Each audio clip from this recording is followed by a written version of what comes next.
And we are live.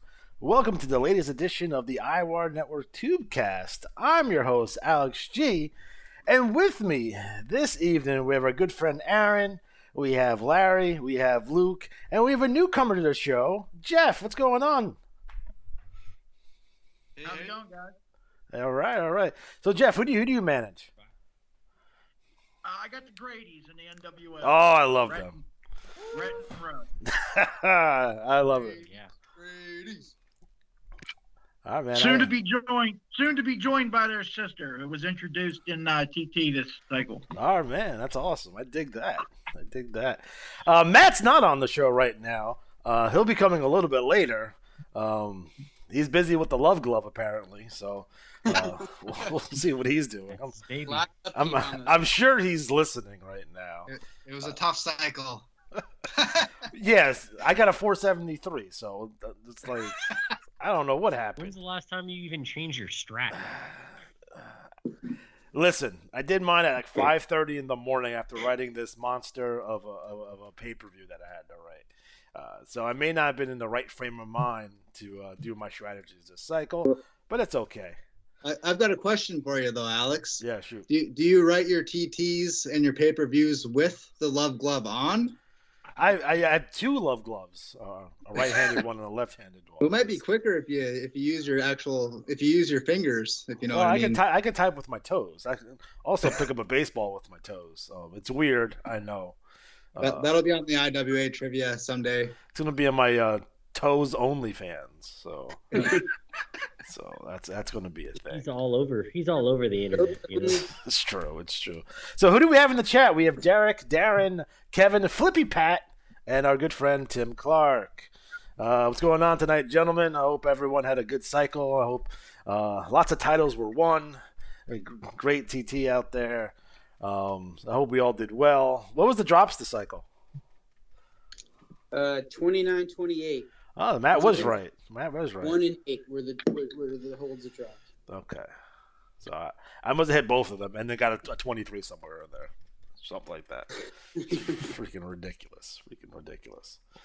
So this is our results. Tubecast. I know Matt had some answers back from good old Johnny B on some questions. So you might get a Johnny B impersonation later on in the show. So stay tuned for that. But we're gonna start here with the IWL since Matt's not with us yet. So IWL Independent Wrestling League number 147. Your league champion is Magnificent Marvin Moyer. Your TV champion is Bill Bonecutter. Your New York City champion, the returning Koenig, has returned to the IWL. Nice to see Koenig back. Los Angeles champion, the Great David. Also, welcome back, Great David. Boston champion, Honestly Brutal Abe. Detroit champion, Alexander J. Styles. Cleveland champion, Big Money Graham Steambridge. Dallas champion, Late Night Logan Kane. Memphis champion, from the Battle Royal, Disemboweler Meat Hook. Miami champion, Molotov. Mikhail Rusimov. San Francisco champion, the highlight of the night, Johnny Vegas. Chicago champion, the Dream Ali Atari. He doesn't deserve that title. League tag team champions, the Disembowelers. The TV tag team champions, the Demolition Crew of Shane the Train Gloom and Mike, me and Mike Zenith. You know, I used to have a Zenith TV circa 1989, by the way. It's a good brand. That TV lasted me 10 years. Yeah, I love those CRTs. They're fantastic. Your league six-man champions, the Christian Warrior, the American Patriot, and the Chameleon, the Omega Squadron. TV six-man champions, Shocker, Jimmy Electric, Rosanna, and Stagger 3. And your Battle Royal winner, winning 50 IWL matches, Honestly Brutal Abe. So what's going down in the IWL this cycle? Well, this is our pay-per-view cycle, so this is the King of Pro Wrestling. I did want to do a little director's commentary because, every once in a while this may happen, especially if you're a rookie coming in to one of these veteran leagues. You may want to write a pay-per-view write-up, or you may be asked to write a pay-per-view write-up if your wrestlers in a particular pay-per-view. So it's good to give you guys a little insight about how we do our pay-per-views here in the IWL. and it's to give you kind of the thought process around like, how do we come up with this stuff, and what are we doing, and what is an IWA IWAR IWL pay per view look like. So what I do with these is that whoever's in these matches, I usually reach out to the managers to come up with their own matches. So like I'm really really light on restrictions here. You can write as much or as little as you want for these pay per view matches. Some guys will come out and write other matches, like Luke did the Fatal 5-Way for us this cycle. So you may be asked to write a match or give input on a match, and you kind of figure out what you're going from there. Now, when I look at these pay-per-views, I like to take whatever feuds that we have going on and take whatever matches that we have set up for this will be the finals of the King of Pro Wrestling, the Fatal 5-Way, the main event, which was Cena Lucha taking on John Satterfield for the world title, and kind of mix those together, and I get everyone sends me their submissions, and then I kind of put it together and write whatever matches that need to be right that are left over. The hardest part about putting these together is figuring out what matches go where. Sometimes, like Brian did a good job telling me where like that Bulk Brogan and Styles match was on the card. So I use that as kind of as my base. Obviously, the main event's going to be on last, and kind of constructed the pay per view in that sort of way. So we started off here with the King of Pro Wrestling with the Fatal 5-Way, and Luke, you wrote the Fatal 5-Way. Is that correct? That is correct. And what was your thought process going Fatal into? 5-Way. Well, before we get into the actual match, I did do a little introduction here. No, I hear you. We hear you. We hear you. I did want to give you guys a little introduction to the little intro that we did prior to the Fatal 5-Way, and it's very reminiscent of WWF 1979, like their TV shows. So we had Joe McHugh kind of introducing the luminaries here. So we had, his intro. Have you ever seen Joe McHugh, the actual Joe McHugh, and his intros? They're legendary. If you're a WWF fan, and he goes, and it sounds like very much like a boxing motif. And so since Don King is the new commissioner of the IWL, I wanted to have kind of a boxing type feel. So we had Joe McHugh here, who introduced all the officials, the commissioner of the New York State Athletic Commission, which is Wallace Stanfield Lane, which I thought was funny. It's a good joke. Look that up on Google if you so choose to. And then we have the officials, which are Dick Worley, Dick Lutz, and Reggie B. Fine, who is one of my favorite all-time wrestling managers. I love me some Reggie B. Fine. And your physician at ringside, of course, is Dr. George Jahorian, who made a splash on the latest Dark Side of the Ring, if you watch that one regarding the steroid trial. So he is our ringside physician. So, Luke, what was your mindset when you were writing the Fatal 5-Way? So the Fatal 5-Way was basically to highlight some of the people that are kind of making their way through the IWL. So we had a nice little bit of a mix. We had 4 kind of up-and-comers, and then 1 in the backstabber who's kind of been around a while. So always try to include him. Always try to include him. Right. So the big thing is that you want to make, depending on who the winner is, you want to make them look strong. So, for instance, we found that Steel Cut Oates was the winner, so we want to make Steel Cut Oates strong, but we also want Rosanna, the Freak, Spider Williams, all those guys to look strong as well. So the backstabber, since he's been around a while and he is a heel, it's easy to make him the foil. So what I did was I talked with Alex. We decided who would take the fall and how that would work. And then I just went from there, and I wanted to make Steel Cut Oates look strong, and I wanted to make Rosanna look strong as well, and then Spider Williams, and then the Freak. So the big thing with Spider Williams is his style doesn't necessarily breed. He's a high flyer, so we want him to. He can do high spots, but he's not going to probably. It doesn't make any sense for him to get into the mix with Steel Cut Oates. And then the Freak is kind of a heel tweener character, so you don't really want him to go over. And we also, it's an opening match. We want to make it exciting, and we want to kind of keep it short. So at the end of the day, also I tried to throw in some like Fiction and all those guys because they are up and comers as well, and they've had some beef with Steel Cutouts. So basically, we made Steel Cutouts look real good. We made him go over strong. We made Rosanna, who was the other clear-cut face in the match, look pretty strong. And then we also showed that Spider Williams can bounce around and do whatever. And also, it's kind of a thing based on TT. So we haven't had the Freak TT in a while. So I'd rather put over Spider Williams and not focus so much on the Freak. And then at the end of the day, we can kind of use the Backstabber as the foil. So essentially, it's just about making a match that's short, sweet, to the point, and has good psychology, and makes it exciting. Because it's got to open the match, it's got to get people ready for a big pay-per-view. So basically, we just wanted to make something that made sense, but something that wasn't going to go over long. Because I can't have like 50 sequences with everybody getting highlighted. It just doesn't. It takes too much time, and we don't want to take up that much space at the beginning of this pay-per-view. And that's why we don't matches. do it. We don't write matches like hold for hold. Like we don't write, spot 1, spot 2, spot 3, spot 4. Again, it's more like an overview. So it's always from the announcer's point of view. So basically, the way I listen back to the matches is basically I listen to it kind of in my head, like the announcers calling whatever they have to call. And wrestling announcers don't call necessarily every single hold that's going on. They'll have side conversations. They have a lot of other stuff going on as well. So we kind of always try to write it like that. Maybe you do hold for Starrcade. Man, we do that with the Mega Match. And if everyone's ever been involved in the Mega Match, hey, welcome to the show, Matt. The Mega Match was a one-time only thing.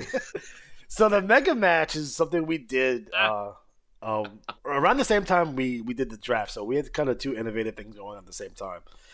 So the Mega Match was this exercise that we used to do in high school, where someone would start off a story and you would pass it to the next person, and they would continue the story. So that's what we did with the Mega Match. So I would start off, I would write the beginning of the match, and then I would pass it to someone else, and they would write a couple of lines, and we'll pass it to the next person, and and eventually ended up that everyone interfered in the match. It was so ridiculous. So everyone was doing run-ins. Everyone was getting their guys to come in and get high spots, and it went on. I think it ended up being like a 7 or 8 page match. We eventually did print it, so we cut and paste everything from the Facebook page and actually pasted put it in a bulletin for everyone to see. So that was pretty cool. Up next, we had Brutally Honest Abe taking on Logan Kane. And Larry, you wrote this match, correct? I did, yeah. So what was your mindset going into this?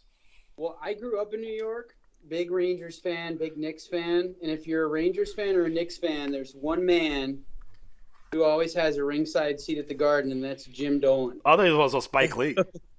Well, you know what? Spike Lee would have been another great choice for this. I went with a guy that more people in the building hate, though. I don't know about all that. It's close. And, so my idea going into this was Abe and Kane hadn't had much of – well, they really weren't feuding at all, right? So they were in the finals of a tournament. So my mindset was, okay, well, there's not a ton of backstory other than whoever wins is the king of pro wrestling. So what can we do to make it specific to the Garden? And that's why I chose the interaction with Jim Dolan at ringside, getting involved in the match, getting angry at Abe, and having him thrown out of the Garden like he's had fans thrown out and former Knicks players thrown out. And that felt like a fitting end to that, just kind of capturing the spirit of having a huge pay-per-view event at MSG. Yeah, man. So we're not sure if honestly Brutal Abe is a descendant of Abraham Lincoln or a time-traveling Abe Lincoln. It's either a good or. question. Either or would be great. Can I get some clarity? Is he honestly brutal, or is he brutally honest? I think he's honestly brutal. I think that's the joke. All right. Okay. Up next, we had the Omega Squadron taking on the Gracies here, and Jeremy actually wrote this match, and it was fantastic. Shocking. I had pitched. He was looking for something to do. I had pitched is like, hey, you know what would be cool if the Gracies turn heel. And how do we do that? So So we had the Omega Squadron taking on the Graces. This is the MSG Tag League final, which is a little background on the MSG Tag League. The MSG Tag League is an old New Japan event. They would have the MSG Tag League, but the MSG Tag League never came from like New York, so it wasn't an event held in New York City. It was held in Japan, which I always thought was hilarious. But it was like the early version of the IWGP or the G1.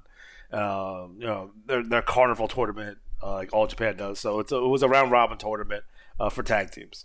You would see like Hulk Hogan and Dusty Rhodes taking on like Abdul the Butcher and the original Sheik would be like one of the matches on there. I think Hogan and Noki won it a bunch of times. That being said, we're looking to turn the Graces. The Graces did in fact join Revolution Extreme. Luther comes out dressed out as the Chameleon, which was fun. So this is a very Luther heavy show, which is unintentional. I don't like him to be heavy, but it seems like on this show in particular, he's very much a chaos agent. He's causing chaos everywhere. And I made sure to put in the introduction of the show that there would be no shenanigans on this show. But there was shenanigans all over this show. So we had the Graces turn on the Omega Squadron. They joined Revolution Extreme, and RX was able to bolster their ranks a little bit here. Up next, we had Logan Kane taking on Luther Alexander in the Skywalkers 3. So people are probably wondering, what the hell is Skywalkers 3? So obviously, everyone knows Starrcade 86, the Night of Skywalkers. That was Skywalkers 1. Great American Bash 1991 had Skywalkers 2. And this is Skywalkers 3. So it's a scaffold match between Logan Kane and Luther Alexander. And the manager of Money Driven, Mike Sebastian, had reached out to me a couple of cycles ago. If you want to do something with Logan Kane and you kind of want to do something a little bit more cross-promotional. So for a couple of cycles, Luther's had this mystery box. No one knows what's in the box. Is it a person? Is it a gorilla? Is it Lex Luger coming out and attacking Sting out of the box? Is it Chainsaw Charlie coming out of the box? Anything you put in the box gets over. So, as we know. So the BQE they brought down the box. Luther and Logan Kane are on the scaffold. It's revealed that it's Mike Sebastian. He comes out of the box. He climbs the scaffold, and now it's 2-on-1 against Logan Kane. And Logan Kane looks like he's gonna get chucked off the scaffold here. Returning and making his long-awaited return, Neo Dragon comes down from the rafters, a la Sting, lands on the scaffold. He brawls with Luther. Mike Sebastian brawls with Logan Kane, and both Luther and Logan Kane get thrown off the scaffold at the same time, which I really want to do the finish of Paul Orndorff and Hulk Hogan when they came off the cage and landed at the same time, and who landed first. So Luther ended up landing first, so he loses the match, and he never really lost to Logan Kane. He lost to gravity. So that's the premise of the match, and we can also go back and revisit the Logan Kane, Luther Alexander feud down the road. Looks like Luther and Neo are going to have a match at Starrcade, which is a distinct possibility. But I like scaffold matches. You don't see them much anymore. It's kind of a gimmick. I think AEW should probably bring that back.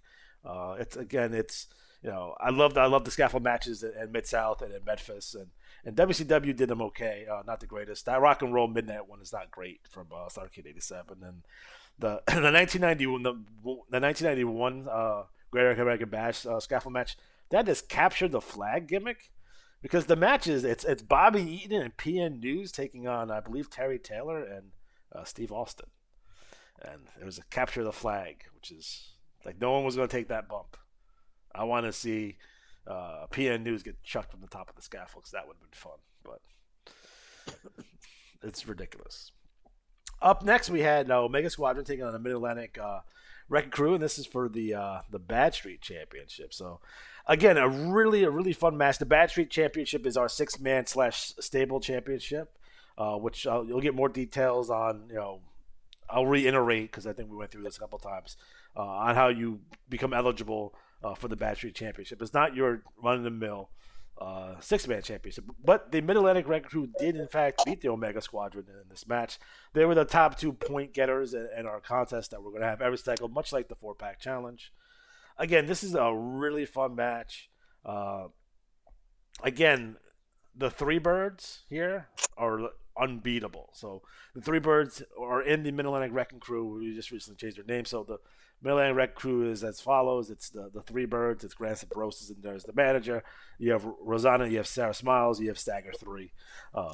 Probably should add Magnum TL to this group. That's a little tip. Need to bring him back and get him more involved. Up next, we had the Three Birds taking on Take a Pencil. Matt, you wrote this match. So what was your mindset on writing this particular match? Well, one thing people should know when it comes to determining the winners, we go with the cycle before. So, some people will write to me like, I won the match this cycle. No. It was off last cycle. So, last cycle, they had a 5-16. So, Ooh. the way when I write my match outs, depending if there's like an angle going on or something else being kind of in play. But if not, I kind of base the results off the score differential. So, if it's a really huge win, like, by 5 points or more, that's like a pretty solid win. If it's like 10 points is an injury, that's how I kind of do it in my head. Because that way it leads to like, some possible, shenanigans, whatever. So I wanted to make these guys look really strong, and I wanted to keep the idea about Dixon being willing to like, be distracted by the ladies, or, his first instinct isn't to run in and help. It's to grab a steel chair and just start brawling. Like, no, we don't want to get disqualified. And his trying to help kind of backfires in a way. I also wanted to sell the fact that Barry was exhausted from losing the UVU championship in game turns that happened the night before this show. And he's all battered and bloody. So it's like he shouldn't be working the match anyways. So it's kind of like Barry's ego getting in the way. But essentially, when the champs win big, both statistically, and like you mentioned the Three Birds being undefeated, they're kind of like the punk rock mics of the IWL when it comes to like a commissioner's championship. They're just like monsters, or Joe Boring, like you just can't beat them. So it's always a big challenge, and I'm a big Three Bird mark, especially Magnum TL. I love the Magnum TL artwork. Hint, if you're listening. And it's funny because I put the matches, so I put the Mid-Atlantic Wrecking Crew and the Three Bird matches like one after another to kind of show their dominance. So when we were constructing a pay-per-view where to place matches, especially when you're getting write-ups for other people, I did that on purpose to show like how dominant this crew is. Is like they won back-to-back matches and back-to-back championship matches. So I wanted to show how dominant they are. I have a side question. Do you think, I know you have one, but should we do a bigger like IWAR-wide staffing sheet? Because I know you have like the IWL kind of spreadsheet, but are the refs on there? The refs are not on there. They got introduced this cycle though. So our referees for the IWL are Dick Worley, Dick Lutz, and Reggie B. Fine. Yeah, are the officials for the IWL. Yeah, I had like the old it was like Willie Penham, Kenny Hackett, and Matt Burns. And Matt Burns actually, when I was at one of my first shows, isn't that the guy that makes those baseball documentaries? That's Ken Burns, but maybe he wrestled under mass as Matt Burns. You don't know. So, anyways, that was the idea, was to put them over strong and kind of set up some other stuff. So there it was. Yeah, I dig that.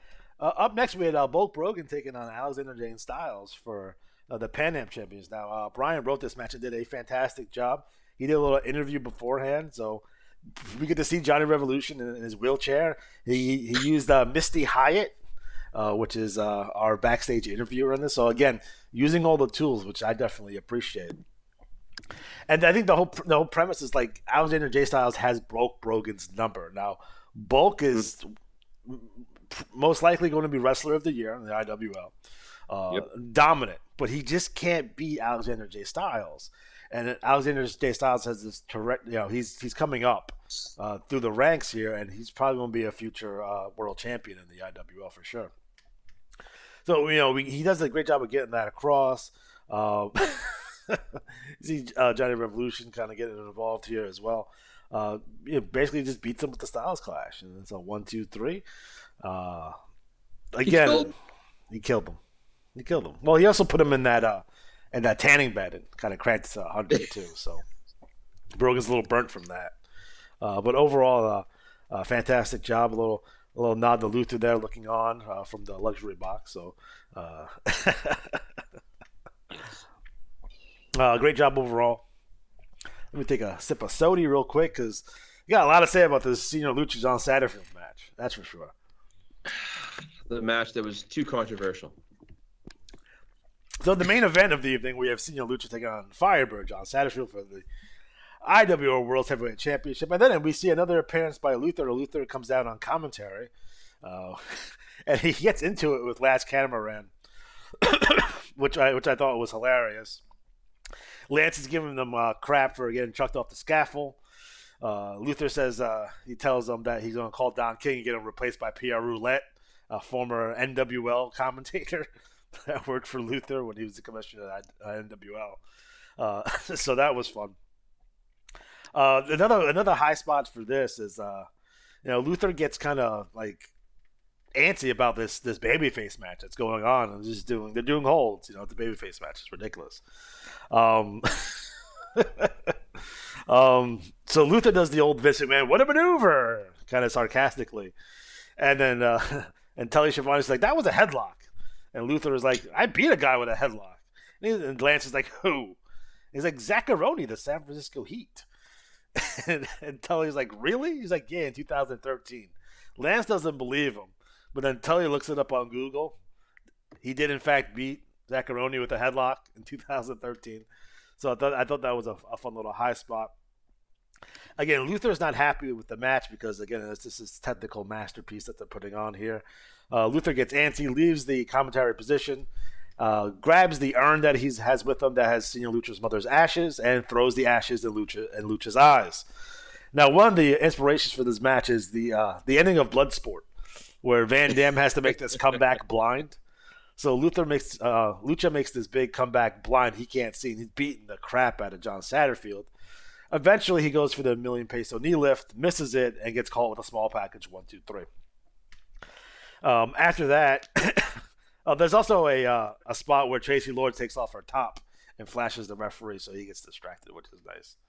Dude, you're earning her money, Tracy Lords. We love Tracy here. After that, we have Luther cut a promo, basically telling John Satterfield that he can leave. We have no beef with you, but if you want to stay, you're about to get your ass kicked. The rest of Revolution Extreme comes down, so you have all the members, the Graces, Styles, Johnny Vegas, the Brooklyn Queens Express, the whole crew is down there, and they're gonna end Senior Lucha. We're gonna finish this old man once and for all. We get him out of here. Excuse me. At that point, the babyfaces come out of the Omega Squadron. The Von Snaps come out.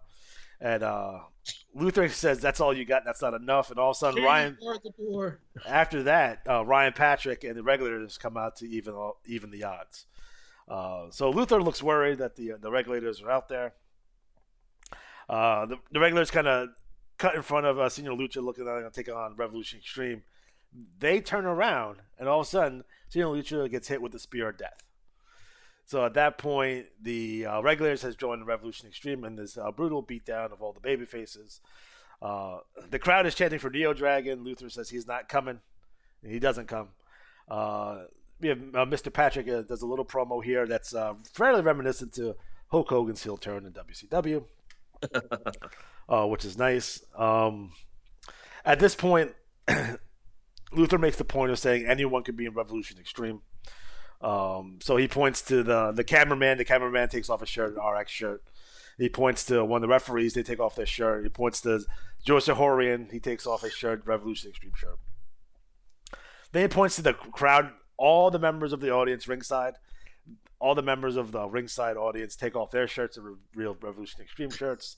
And then finally he points to Lance Catamaran, who takes off his shirt to reveal an RX shirt. Telly Schiavone goes nuts. He's like, what are you doing? That kind of good stuff. And I really want that. If we had a camera right now, we could see that Mike Durham has a Revolution Extreme shirt on. It does. Just like everyone. I'll tell you this. When I was reading it, it really did remind me of how the late stages of NWO were like everyone was turning on everyone to join. Mm-hmm. Like, the Italian Stallion. No. Oh, whatever. Hard work, Bobby Walker. Yes. So at the end, I definitely wanted to get this part in. We kind of go off the air where Tully Schiavone going, Ryan Patrick, you can go to hell. And then the camera fades as you see Neo Dragon up on the rafters, very much like Sting. So that's kind of the recap and the director's commentary on the pay-per-view. If you guys haven't read it, please go back and read it. And again, if you guys are interested in contributing to future pay-per-views, whether it be the IWR or BRL, please get in contact with myself and Matt, and we can get that for you. Again, if you have any matches that you want to do, like I don't think I ever said no. It's like, hey, I want to do this match at the pay-per-view. I'm like, oh, sure. You know, it's fairly that's easy. a good point. That's a very good point. Is that we would always rather have somebody, especially if you're going to write it, who says, I want to do a match. Okay. You know, I think it's better to have players who are engaged and invested.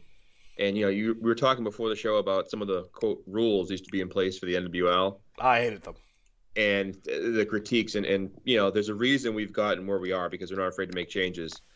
And one of the worst ones was like, you know, oh, you're like, well, he who won't be named doing TT reviews. I was listening earlier, by the way. I know.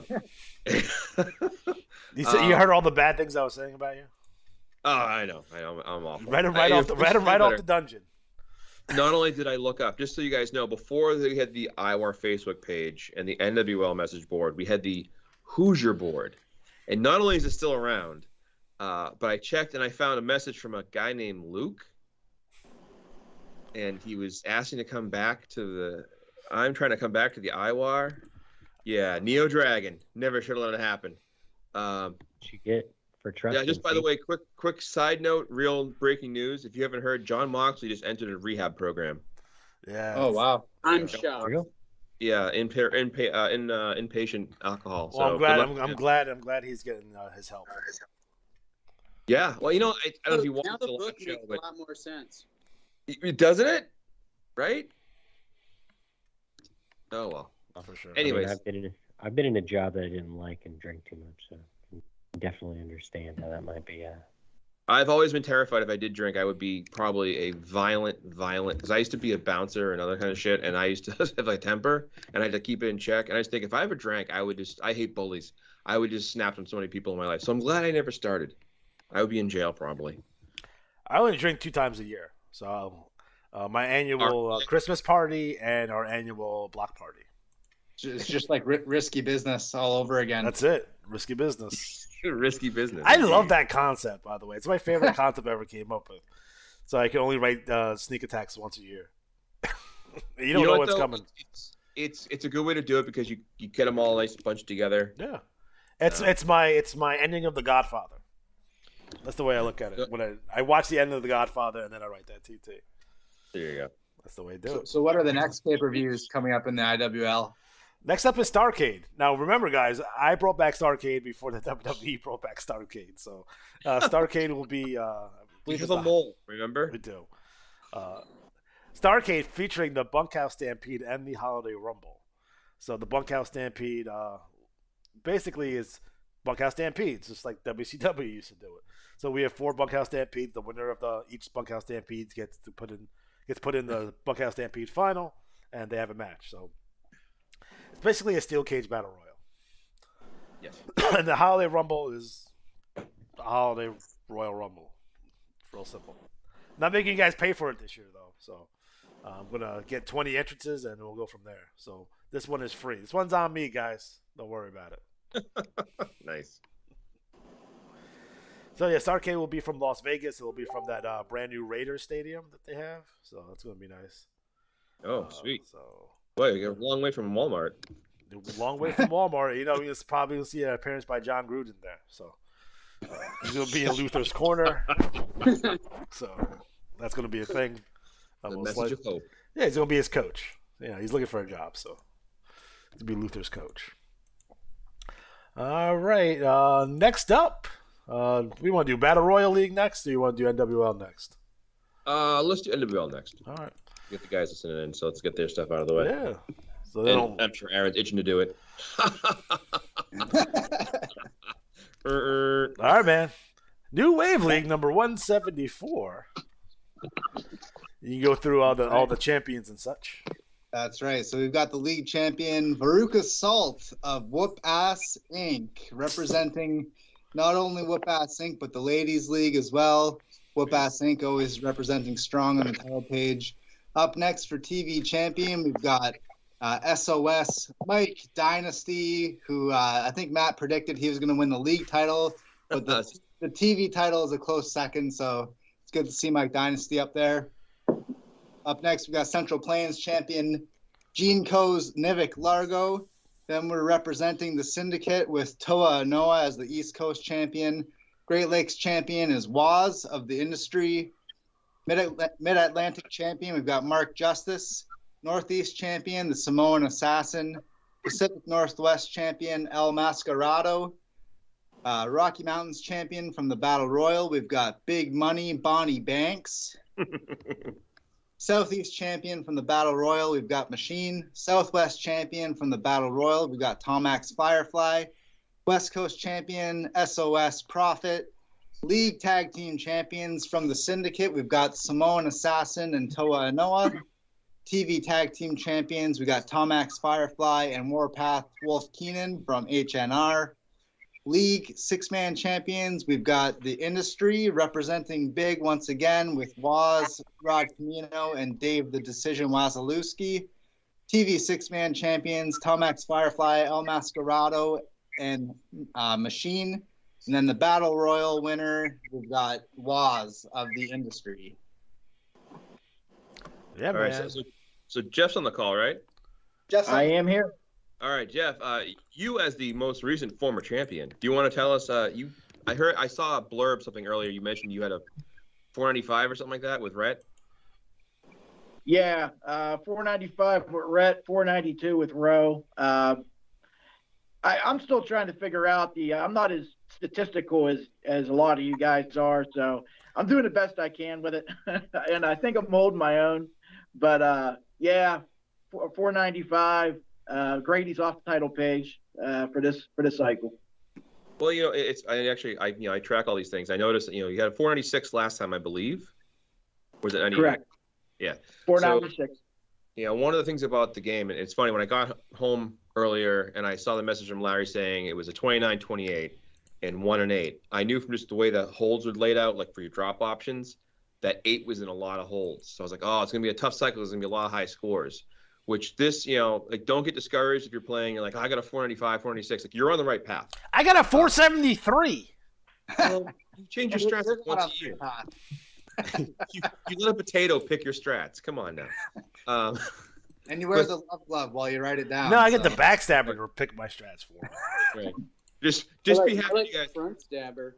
I'm gonna get everyone on the team a love glove for Christmas. The gift that keeps giving.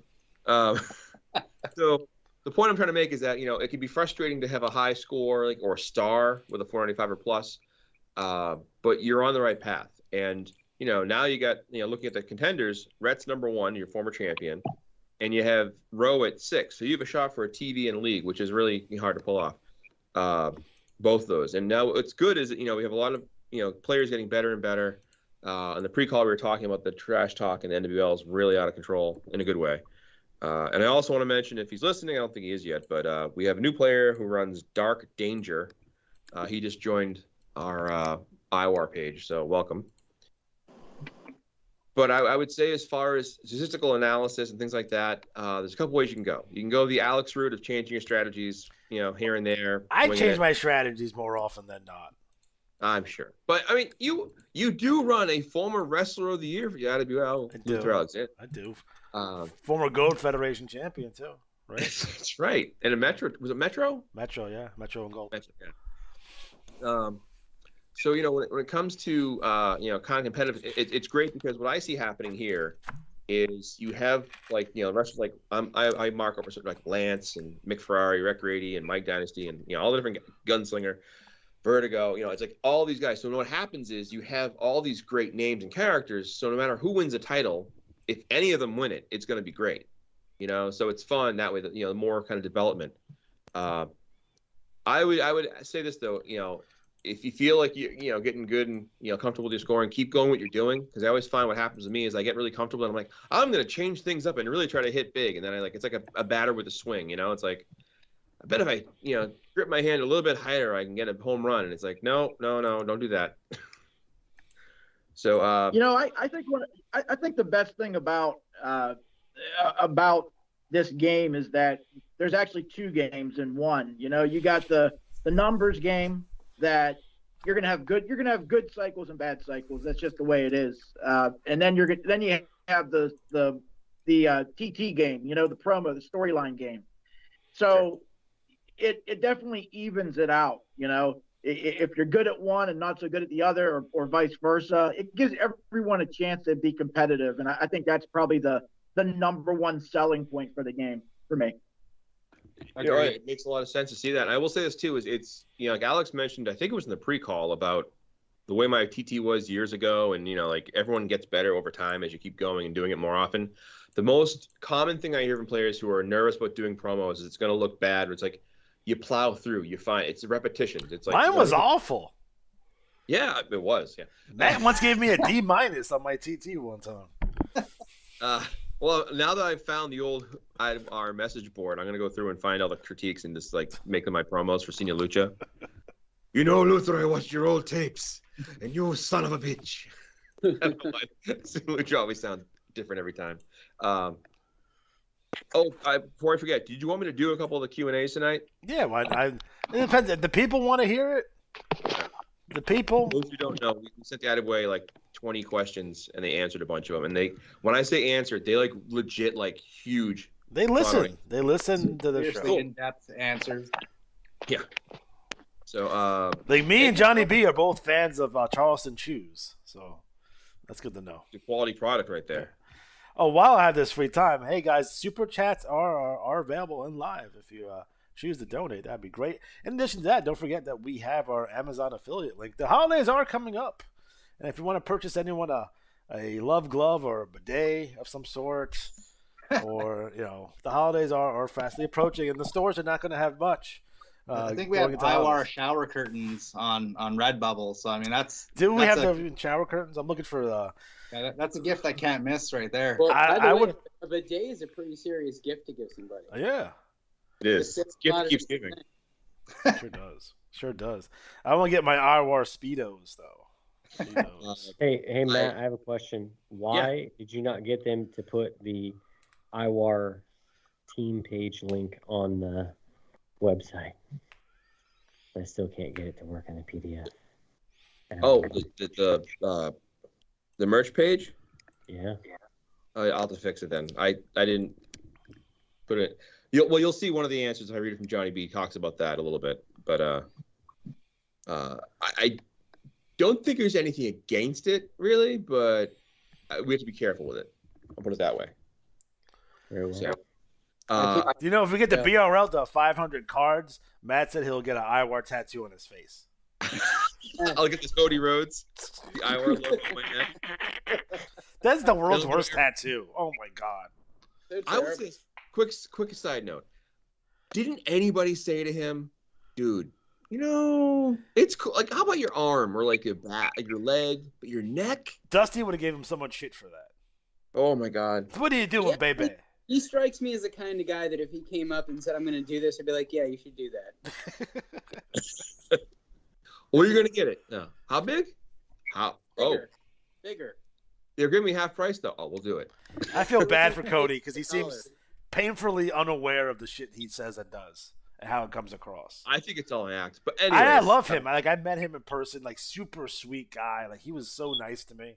Your wife took him off, though, right? So we love Brandy also. Yeah. I do love me some Brandy. Actually, we'll say you're just trying to get on the I like some brown sugar in my coffee. Well, there it is. Speaking of coffee, I don't know, whatever, horrible transition. But to bring it back away from Cody Rhodes' tattoo discussions to the NWL. Cody thought Sapphire was his real mom. A reminder to everyone. Maybe that's how you met Sapphire. I would do that as an angle, by the way. Like if I'm MJF, I'm like, I got a picture of your mother right here. Nice. But to bring it back to NWL, a reminder for everyone, two big things going on. One, the Futurescape pay-per-view, the matches that determine the winners are this coming cycle. So not the cycle that just happened, next cycle. So, aim high. So to outline that, that Futurescape pay-per-view, just kind of give you the matchup so you can get in your head. We have the Survivor Series match, which is Team Mad Dog versus Team Teamster. We have Mad Dog has Lance Horowitz, Ro Grady, Gunslinger, Mick Ferrari, Nick Dane, and Teamster has Colonel Doom, Lone Star Redneck, Samoan Assassin, Dave Wazalewski, and a mystery partner. Then we have our Willow Classic, and there's 3 matches. There's 2 semifinals, and it's going to be Mike Dynasty versus Colonel Doom in one matchup, and then Rod Camino versus Zydrate in the other. We have a Grady Rules match, which is happening live from Beaver County at the Grady Ranch. That's Stevie Vertigo against Rhett Grady, and I believe this is for ownership of the ranch, so it's going to be pink slips. The women's 4-way with Veruca Salt versus Bonnie Banks versus Aria Gunpowder versus Shayla Walrus. That's terrible. The Hardcore Contenders match. Oops, I had a button. Sorry, I was jumped 3 pages. Mark Justice versus Johnny Aztec versus Nick Dane versus Jay Silverblood. Then we have the Young Lions Tag Team Contenders. So whoever wins this match will challenge Mick Ferrari and Sam Hain for the Young Lions Tag Championship, and that's Wolf Keenan and Lochner Kincaid against Mick Ferrari and Sam Hain against the Gun Collection. So whoever wins that goes on a challenge. So that's part 1 of my 2 little hey, before I forget.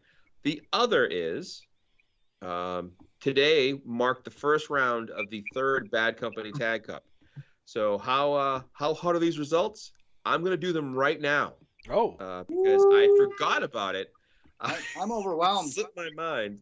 I was like, oh, wait a minute. The first round was today. Oh, shit. I mean, damn it. Who were the members of Bad Company, by the way? They were Rick Challenger and Rick Riley. I wonder what happened. I wonder what happened to that Rick Riley guy, though. Well, if you go to the page for the event on the NWL report, there's a link to the I think it's the longest Hall of Fame speech ever. It went like a page and a quarter. Because the IWAR was I was like, you want me to cut this down? No, we're going to put it on the website. Don't worry about it. Okay. So it's enormous, but it covers a lot of ground. Hell, we were in the game from 93 as a team from 93 to 2020. Did Luther spend the next 6 months with them because he was in a coma doing his version of Weekend at Bernie's with them, which is hilarious. That's right.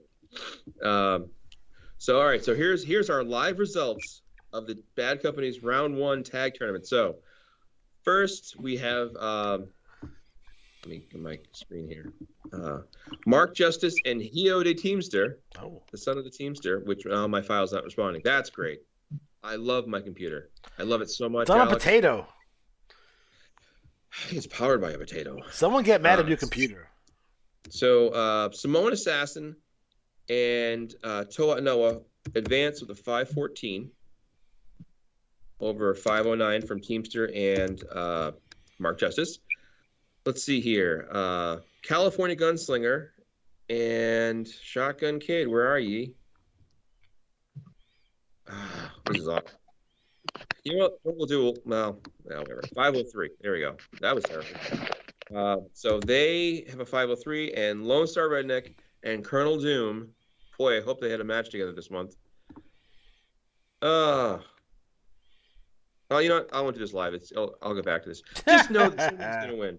I'll get back to it later in the show. Do you want me to break down the pay-per-view a little bit while you tally those up, or do you just want to wait till later? That's a great idea. Well, we've got Jeff on the call. So this cycle, NWL 174, we had our Clash of Champions 20 pay-per-view, which was a bit of a banger, I must say. I mean, we had some title changes, and we've had some other big moves. We got some more new players coming into the game, so it was good to have a chance to highlight some of them. The first match that I wrote was the newly reinstated Young Lions Tag Team Championship, and that was the Industry, which is comprised of Rod Camino and Dave the Decision Wasilewski, and they were taking on Gene Co., which is comprised of Zydrate and Nivik Largo. And I think, I'm pretty new at writing these pay-per-views, so I feel like I think this is the 3rd one that I've done, and I feel like I'm getting a little bit better as I go on, and I encourage some other guys to give it a try. For this match in particular, I reached out to Jonathan, who runs the members of the Industry, and was kind of like, hey, I'm going to write this match. Do you have any ideas? And he kind of had a fun idea for the ending since the Industry was winning. So the Industry, who are going on to the IWL, by the way, and I think they're going to be a great addition to that league based on their draft selection. So yeah, Jonathan, I mean, the Industry, they're kind of like a hard partying trio, always kind of getting up to no good. And Jonathan's idea for the ending of the match after the Industry wins was to have their bodyguard Waz come down with a party bus and kind of celebrate with them. So that was kind of fun to write. And it's kind of fun to get input from the different guys if they're able to give it or if they have ideas for their matches. So yeah, I guess my approach for matches is I try to write them maybe just the way that I would like to see a match, so as I'm going through, if it's a match that I think I would like, that's kind of how I'm writing it out. And I think I maybe am a little bit more hold heavy in that regard. And I try to make sure I'm forwarding some storylines in there and highlighting the heels and having them do, heel things. And then, yeah, try to move that along. At the end of this match, I had Mick Ferrari and Sam Hain, who are feuding with the Industry. They kind of come down, they cause a bit of chaos, but then the Industry rides off in the party bus. And then, yeah, that gave Jonathan a good chance to TT off of this match, and his TTs were really spot on. And he kind of picks up from where the pay-per-view leaves off, and the boys are off partying for the night. So it was nice to have that interplay kind of going on. Up next, we have El Jefe, Johnny Aztec, and he had an open challenge. So this was a good chance to get one of the newcomers in the card. We had Mark Justice come out for the open challenge. El Jefe is a heel character, so he comes out and he's just talking trash and kind of accusing the NWL locker room of being a bunch of cowards. And it's true. He's calling them gringos and idiotas and insulting the crowd. Then Mark Justice comes out. They put on a good match, but then Johnny Aztec wins it in the end with his finisher, the Montezuma's Revenge. Up next, we had Shiloh Wallace of the Gene Co faction versus Arya Gunpowder of the Gun Collection faction. We had a women's face-off. In this one, we had a character named Colonel Doom, who kind of has been hinting that he's been flirting with Arya Gunpowder and kind of trying to pursue her. I think earlier in the Gene Co match, I had Colonel Doom come down and Shiloh Wallace pops him in the eye. So then Colonel Doom comes back out for this match with a shiner, and I think he's quickly dispatched. And then Arya Gunpowder finishes it off with her finisher. She goes for the finisher, her Gunpowder and Lead, but Shiloh reverses it into her finisher, the face-off. So Shiloh gets the big win there. And I think that's kind of an instance of the NWL trying to bolster our women's league a little bit. For sure. Then we had the hardcore title match. We had Nivik Largo with Shiloh Wallace versus Mick Ferrari and versus Colonel Doom. And as a hardcore match, it quickly kind of spills out to the floor. We get some weapons involved. Colonel Doom and Shiloh Wallace kind of get into it. And then we have Nivik Largo going for his finish on Mick. Mick Ferrari reverses it into the Playboy Plex, and we have a new hardcore champion of the NWL. And then we had the NWL's fourth class of Hall of Fame inductees, which is another solid round of inductees. I'm not sure if Matt can take a moment from the number crunching to shine some light on that one a little bit. No. Yeah, I could do that. Did Ghetto Master get in yet? Well, the first name I see is the Teamster, so I mean, oh my god, I think he took it upon himself to induct himself this year into the Hall of Fame. That is absolutely 100% correct. Doesn't Teamster deserve it. decided to put himself in because I thought that was the most Teamstery type move. So talking about the fourth class overall to join the Hall of Fame, just kind of give you guys some ideas. What we kind of based on is a couple things. One is just, not so much your scoring. Like somebody's like, oh, this so-and-so scored really high. That's okay. But it really is more about kind of the impact you made in the league. Because there were certain players like this round. All right, so Teamster, like what was their impact? They weren't like an all-time great scorer, but they did okay. But Rowdy Rostagini in 2013 was the first and only NWL manager or player, rather, wrestler to win the IWA championship. Yeah, So that was such a big deal. It was crazy, and it was just like you won the the IWA championship. Solace was one of my favorite promo guys, fantastic. And when we were talking the pre-show, and Alex mentioned about some of the people that were grading the performers and the people's promos, one of the worst things that happened was the kid who ran Solace was like, F this and quit because he kept getting like negative write-up. And it was like, he wrote these awesome one-page promos that were all like, nuanced and really cool. He was kind of like kind of a Ravenish type character, but like a super intelligent Raven. So it's hard to explain, like bookwormish. I love Solace, great character. He came back briefly in CWL, I think it was, and then faded out. Lumberjack Zach James was one of those players who wrote a face promo beautifully. And then Neo Dragon is a bum. Neo Dragon, another fantastic face promo. Although Neo Dragon somehow went from like a regular guy to an Asian wrestler, then he came back. Damn. Not sure where that went. It's I Japanese. think that's Frank's fault. It's Frank's fault because he assumed my gender. Just want you to know that. Pronouns, pal. Here you go. Jordan Drake, 2017, wrote really fun promos. Do you remember he used to have the bar and do his promos from the bar? Yeah. And then was it you that burned it down? I was involved, I believe. Yeah. I think it was Mike Mason who burned it down. I think so. Yeah. Nightmare Johnny Carnage was really pivotal to like some tag team action and some strong feuds. Alexander J. Styles, again, great promos, solid performer. 2020, Tyler Dresden, and his promos were just out of the park and had a great, strong year, 200 points, which is really high up there. As a general rule, if you hit in like the 200s, you're going to be in the top 10, pretty much, all time. Flashy Jack Ferdinand, there were a couple of good choices, but with Flashy Jack winning the All-Rookie Cup, he's just, it's in one thing after another, boom, boom, boom. And partially because one of my favorite things that ever happened in the game was we had a player who came in, Hillbilly Kevin, and he was doing pretty good. And people were attacking him and didn't know what was going on. And it turned out that the guy who ran the wrestlers attacking his wrestler, Hillbilly Kevin, was like his best friend. And he remembered him, they played as kids. Yeah. And when he found out he was playing, he joined secretly just to attack and mess with his friend. And it was awesome. It was so good. Like no one's ever done that. So that was now he's gone on to some pretty big BRL success as well, a couple league titles and a TV title. So yep, we'll talk about that for sure. You want those results?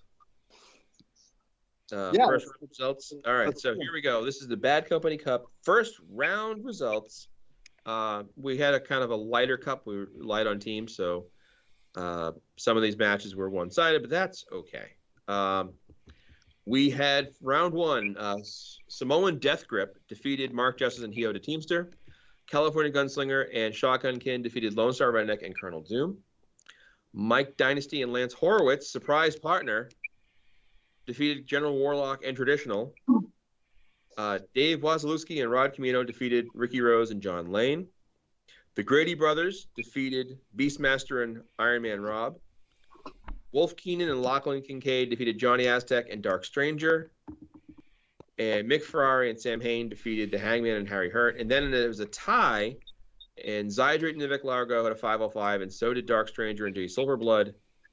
But we used tiebreakers as the highest individual member of the team. That's how we break the ties here. And it was...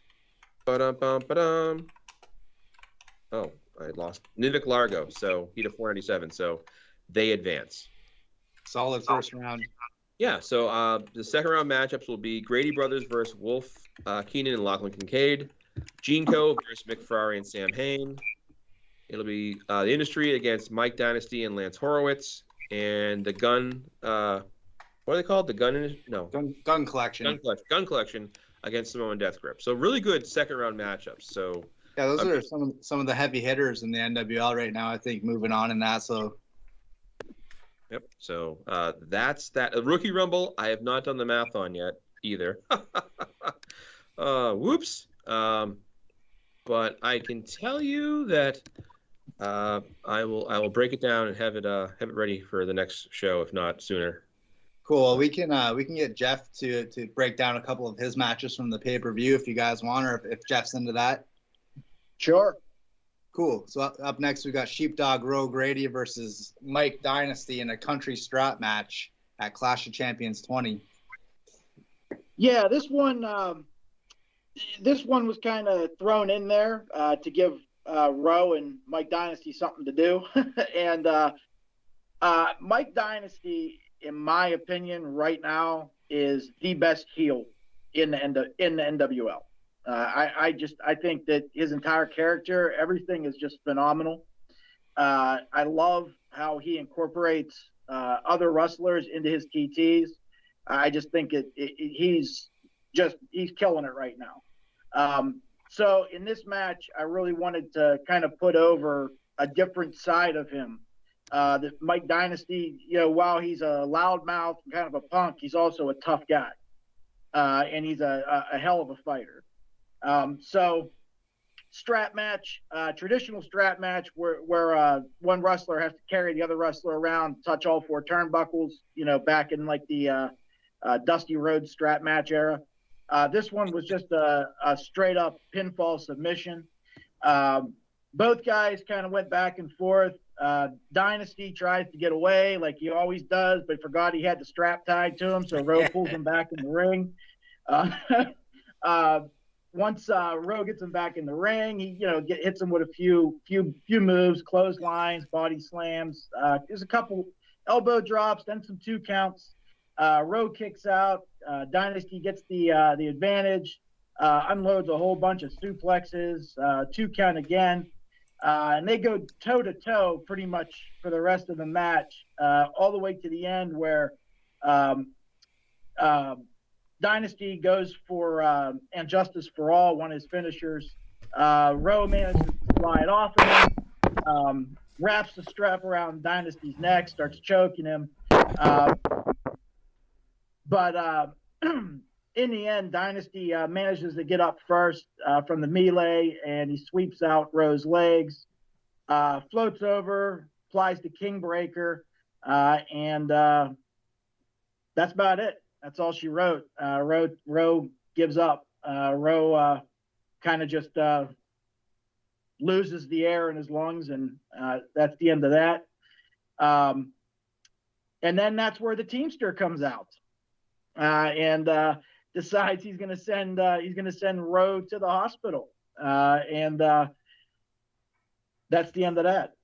Yeah, I think through this whole pay-per-view, I mean, it's a big build-up to the payoff at the end, and Teamster, as the interim commissioner of the NWL, is kind of starting to show his true colors a little bit through all of these matches. So you'll see little bits sprinkled in, and one of those key points was the Teamster inducting himself into the 2012 Hall of Fame. So we're kind of hinting on that at that all the way through the pay-per-view. Yeah, it was a very good slow build throughout the whole pay-per-view. I'll be honest with you, when I was reading it, I didn't know what was happening until the end. I thought it was a fantastic plan all around. Kudos.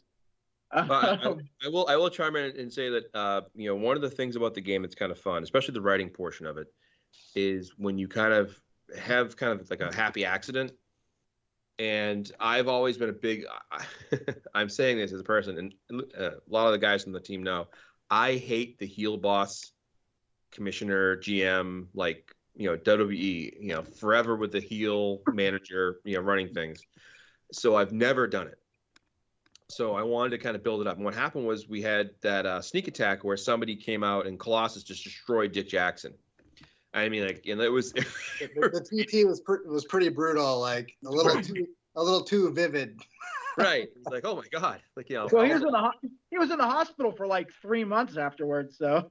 Right. And the thing is, I had an idea, and then I think it ran it by Alex first. Like, what do you think of this idea? And then Scott and and Larry, kind of like, I run some ideas people, and then I kind of reveal what was coming up, and then once I did, everyone's like, all right, this sounds good. And then there's things just happen to work out behind the scenes. I won't get into the player that quit, but that kind of quit. I was like, well, I can actually interpret that and work it into the angle. So, the idea was it comes out that, not only did Teamster, whatever you call it, mess up things and start becoming a meddling bastard, but he actually paid to have Jackson taken out. So it's leading up to this big Survivor Series match. Right. And I think what I'm hoping to do is have, like, this pay-per-view coming up, Futurescape, has two really big, actually a few big main events. We have the Willowwood Classic, we have the Grady Ranch match, we have the Survivor Series. So you have a lot of people involved. And I think the more we can involve more players in a match, like even if it was like a 6-man match and you had 6 different wrestlers, it's a way to get somebody involved. Yeah, I think your other point too that you mentioned was like you hope people respond to these shenanigans that are happening. We've got this division in the NWL, and hopefully guys play up to it in their TT. And after taking a quick scroll through of this cycle's TT, I noticed that a couple of guys are mentioning it. So I think everyone's kind of getting in on the action. I think it's going to be pretty interesting to see how it shakes down as we build up towards NWL number 176. Right. So it's going to be fun. And I think what's important for all of us is I always feel this way, is to have shows that get everybody involved as possible. You can't have a show with every single person playing. There's always somebody who shows up like this cycle, and they're like, oh, I want to be on Futurescape. It's like, well, let's see what we can do. If we can have a run-in or work around somehow, great. But, if not, we'll try to make it worthwhile waiting, I love the idea of kind of I always call it a Heenan family thing, but like a murderer's row, a rogues gallery that like is put together, like Mike Dynasty and, the industry, kind of like these assholes being put together to like, form the team, taking on the good guy heroes. Yeah, and they're kind of battling for control of the NWL is how it's being framed a little bit, which I think that's a pretty cool storyline. The dudes with attitudes. Yeah, and I think one of the great things about the NWL right now is even the new guys, and I guess technically everyone in the NWL is new, but everybody's trash talk is very focused. There's very little just random attacks and, just oddball stuff. Everything is really focused, and it's organically turning into just a whole bunch of great storylines that are all kind of accumulating at the same time. And obviously that's not planned. Some of it, people talk and we have the locker room and all that, but it's just everybody is in it just to have a blast with their characters. And I really think that this is a fantastic group of writers and players we have right now. I can tell you, again, for our pre-show, I heard talk about or actually IWL, like Koenig returning. One of the first players whose work I read that made me go, wow, this is like watching a show was Koenig. And this league has so many players who write vividly, which really makes it good, because then when you go to write your own stuff, you feed off that energy, So I invite any player who's newer listening to reach out to us, join. Tonight we just add a new player, Dark Danger. So, it's just, getting people on board. And then what hopefully happens is even though the IWAR draft just happened, the transfers aren't happening right away. They're going to take the next 4, 5, 6 months. And that's good because it gives people time to define their character, have feuds. And then when they arrive, I was thinking about this the other day, if everyone arrived the same cycle, it would kind of kill the buzz. Whereas people arriving oh my God, that's Rick Brady's music, those kind of moments will actually happen. Yeah, and a little reminder, if anybody in the NWL wants to be a guest on the Aunt Betty show next cycle, hit me up. We'll make that happen. That's front porch. That's right, Aunt Betsy's front porch. It's an easy way to get your TT out there if you're crunched for time. That's something we should probably do more of, is having interview segments. We used to do a lot of that. And we kind of got away with that a little bit. We had the PM Roulette show at one point. We've done that on a couple of different occasions, and that was always a lot of fun. It's just, it's always up to that manager to try to get guys on board to do that. We have Late Night Logan Kane and his stuff, so it could be a lot of fun. You can do a lot of things off of that for sure. I can now announce the winner of the finals of the Rookie Brawl. Excuse me, the finals. You guys ready? Yes, shoot. Right. Okay, so when all else fails, what is my tiebreaker when it comes to the NWL? It's trash talk. So what we had, I won't go through all the scores. I'll do a top 10 that I'll break down in the report. But the top 2 scores, where we had a 501 during the first round of play from Prophet and Tomax Firefly. And they then proceeded to have 488, 489, and both had 495s. Now, the problem is, we always stress that, trash talking is what, the tiebreaker. There was no trash talk from Tomax Firefly at all. And therefore, it's gonna kill you. It does, and we've had players in the game who are like completely killing it, and then like they'd win an event, and instead of getting the title shot, it went to like a second place finisher. So in this case, it was like it was like they were both dead on. It was like a tie, anyways. But the first representative for the Rookie Rumbles finals will be Prophet. The second representative will be, and I'll also roll this into the return of the Rookie Brawl, which is a new thing that whoever has the highest strategy in the NWL will make an appearance in the IWAR report, and it'll be as a Rookie Brawl winner. So Varuk Assault is going to be the other representative. So one of those two will be the first Rookie Brawl winner. So they'll face off this coming cycle coming up. We'll probably find a way to work into a Futurescape as a matchup as well. I think we can do that somehow. Sounds I good. don't know. We'll make it work somehow. Although I hate intergender matches, but I think we can make it work. We'll find. Maybe they can have an arm wrestling contest. Ooh, that or like you guys have watched Being the Elite, and they have the BTE Championship. Which let me quickly say, if you don't watch a BTE, you watch it only for the BTE Championship, which is they have legit shoot contests for the championship. Like it could be checkers, it could be beer pong. It's crazy stuff, but it's so like fun to watch the guys legit get stressed out trying to win this fake title. It's awesome. Anyways, we'll figure it out. Definitely more arm wrestling and actual wrestling. Has there ever been an arm wrestling contest that didn't end in shenanigans and like a fracas? I want to say the Jesse Ventura one from WCW circa 1992. I think Van Hammer won it. Oh my God, Van Hammer. Who did Superstar Billy Graham arm wrestle in Mid Atlantic? Barbarian. After he left. Who? Barbarian. Was it Barbarian? Yeah, I think that was a Starcade, and he had a match. I think he had a match with Paul Jones. Yeah, because it was the Paul Jones Army thing. Yeah. That's right. Okay. Yeah, I do remember that one ending normally. I think it was Superstar had to beat him, so then he got like 10 minutes with Paul Jones. Yep. Yeah. More arm wrestling. You wanna move on here with the next match? Yeah, you want to do Lone Star Redneck versus Lance Horowitz versus California Gunslinger versus No Limits Nick Dane for the #1 contendership to the Young Lions Championship. Yeah, we actually had California Gunslinger versus Lone Star Redneck in the Texas Death Match that went on before that. I see.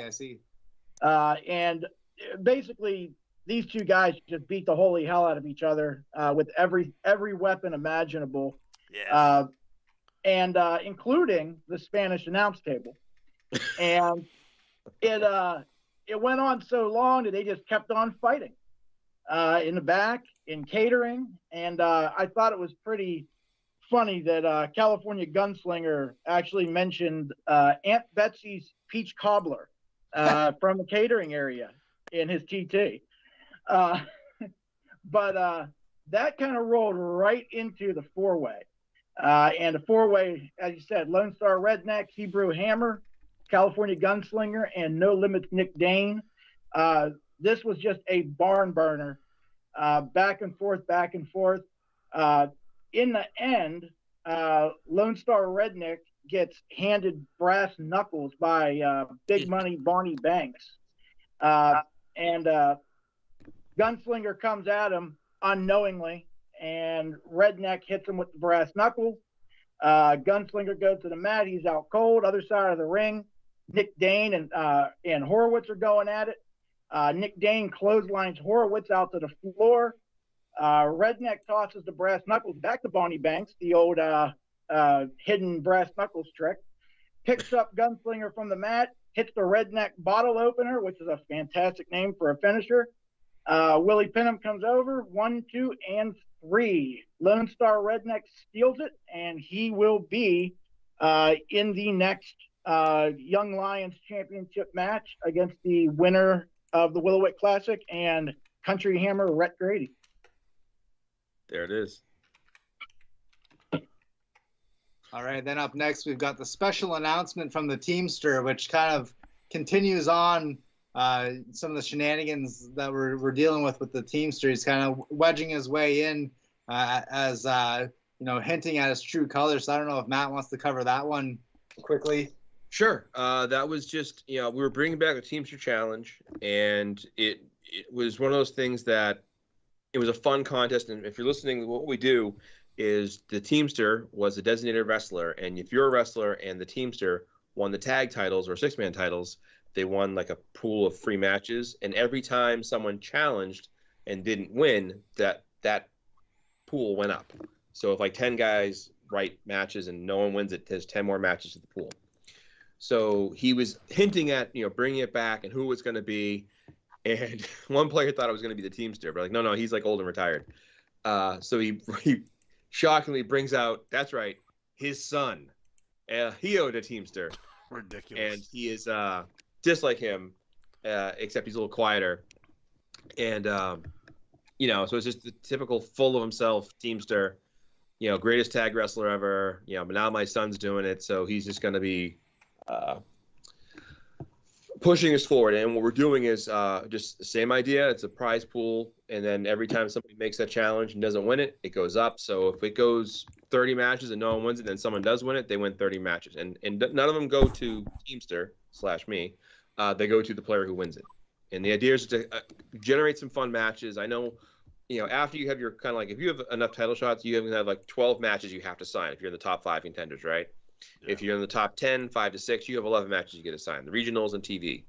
And then you have tag matches. So you might have an extra match. So, throw it out there.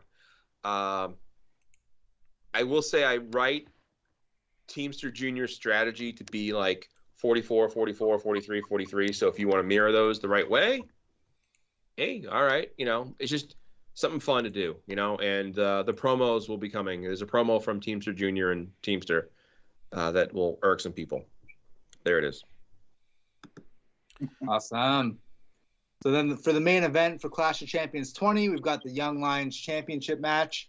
We've got Stevie Vertigo, the champion, against Rhett Grady, and then a mystery opponent, because we had one competitor kind of move on and try to take the whole league down with them. But, we'll save that topic for another time.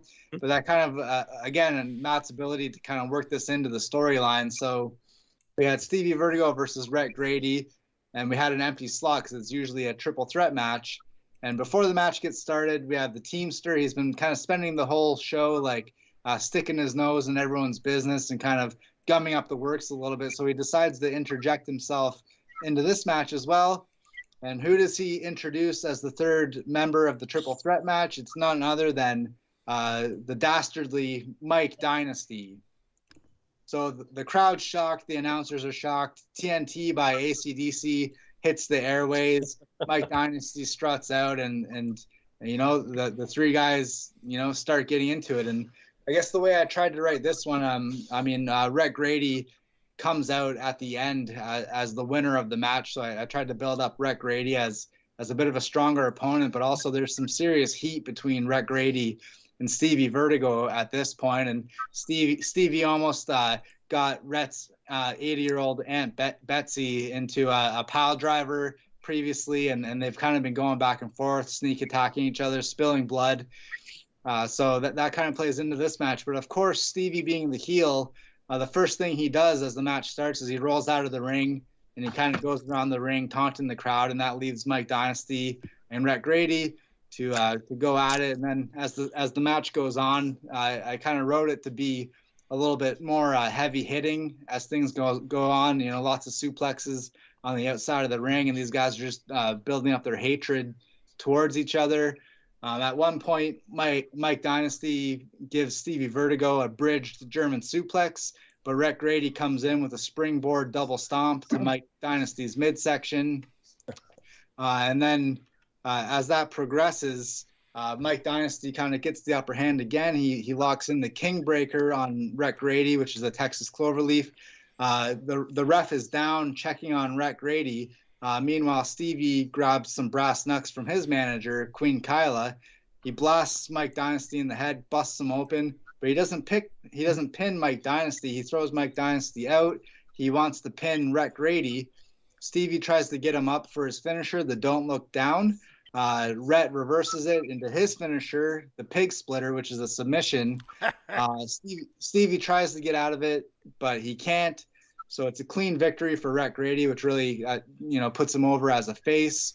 Stevie Vertigo typically wins by cheating, so I thought it would be nice to have Rhett win this one cleanly via submission. So he dispatches Stevie Vertigo.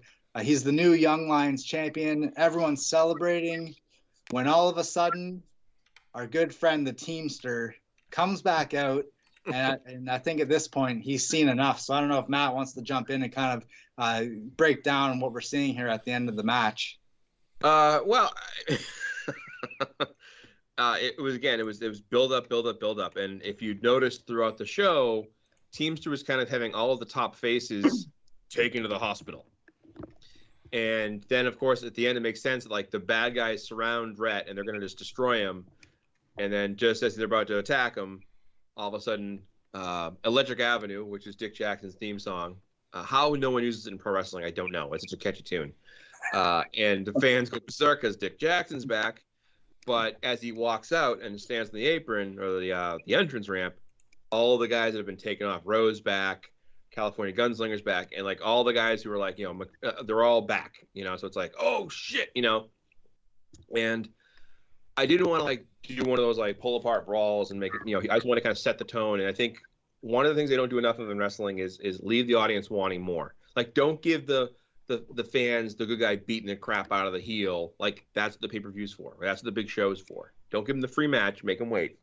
So, it was setting the tone.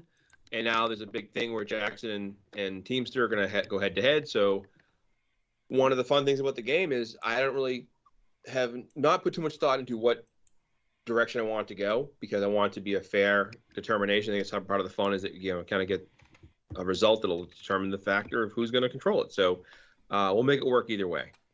It'll be fun. I actually have a rough contingency plan if one team wins and another plan if another team wins, but I'll kind of wait and see what happens. So, leaving the fans going, oh my God, the next show, it'll be big. So hopefully it will. Ta-da. Yeah, man, I dig that. So what's up next? BRL's up next, correct? Sure. Battle Royal League number 577.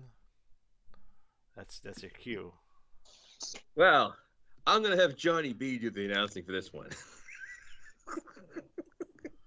League champion, Public Enemy Roderick Hughes. TV champion, Flashy Jack Ferdinand. Central Plains champion, Hawaiian Heartthrob. East Coast champion, Fenris. Great Lakes champion, Wrestling Demon, Drugs. Mid-Atlantic champion, Mannequin number 1. Northeast champion, Jim the Anchor Needhart. Pacific Northwest champion, Assassin Beast Devasto. Either one's covered. Rocky Mountains champion, Neverfull, Joey Saltimboca. Southeast champion, the Russian Reaper. Southwest champion, Pitbull Cordell Sparks. West Coast champion, Mannequin number 2. And the League Tag Team champions, again. This is 4 cycles, folks. This ties, I believe, the record for longest reign in the BRL. That's really impressive. It is. I mean, this league's been around since '85, and I've been tracking most records since '88, with a couple of, like a 5-6 year span in there where I didn't. Well, yeah. So pretty impressive. So that White Claw Outlaws did not win a World Tag Championship this time. And then the TV Tag Champions were Zeus and Hercules. The 6-man champions also retaining again. Saskatchewan Sasquatch, Zombie Hunter Matthew Porter, Chief Bold Gray Fox. The TV 6-man champions, the Olympians, which I don't know why. I just noticed this, that Ares is LPPF, Virus, and Champ, and then Hercules and Zeus are just Virus and LPPF. Alphabet soup. Alphabet soup. The Battle Royal winner was Pitbull Cordell Sparks, who wins a sweet $50 in IWAR credit. You're welcome. So, a couple of things. People were asking about when the matches to determine the winners of the next pay-per-view, which is Battlecade. So, kind of a programming note, if you will. The matches for the December 14th cycle, which is 2 cycles away, will determine the winners for the January 4th pay-per-view write-up. So we have some time, and I did it for 2 reasons. One is to make the year work out right timing-wise, and 2 is because we have the year-end awards coming up, and that takes a lot of time to write. So I need to put aside some time to make sure I get that done. More pen in the ink, or ink in the pen. Yes, that's what I tell the ladies.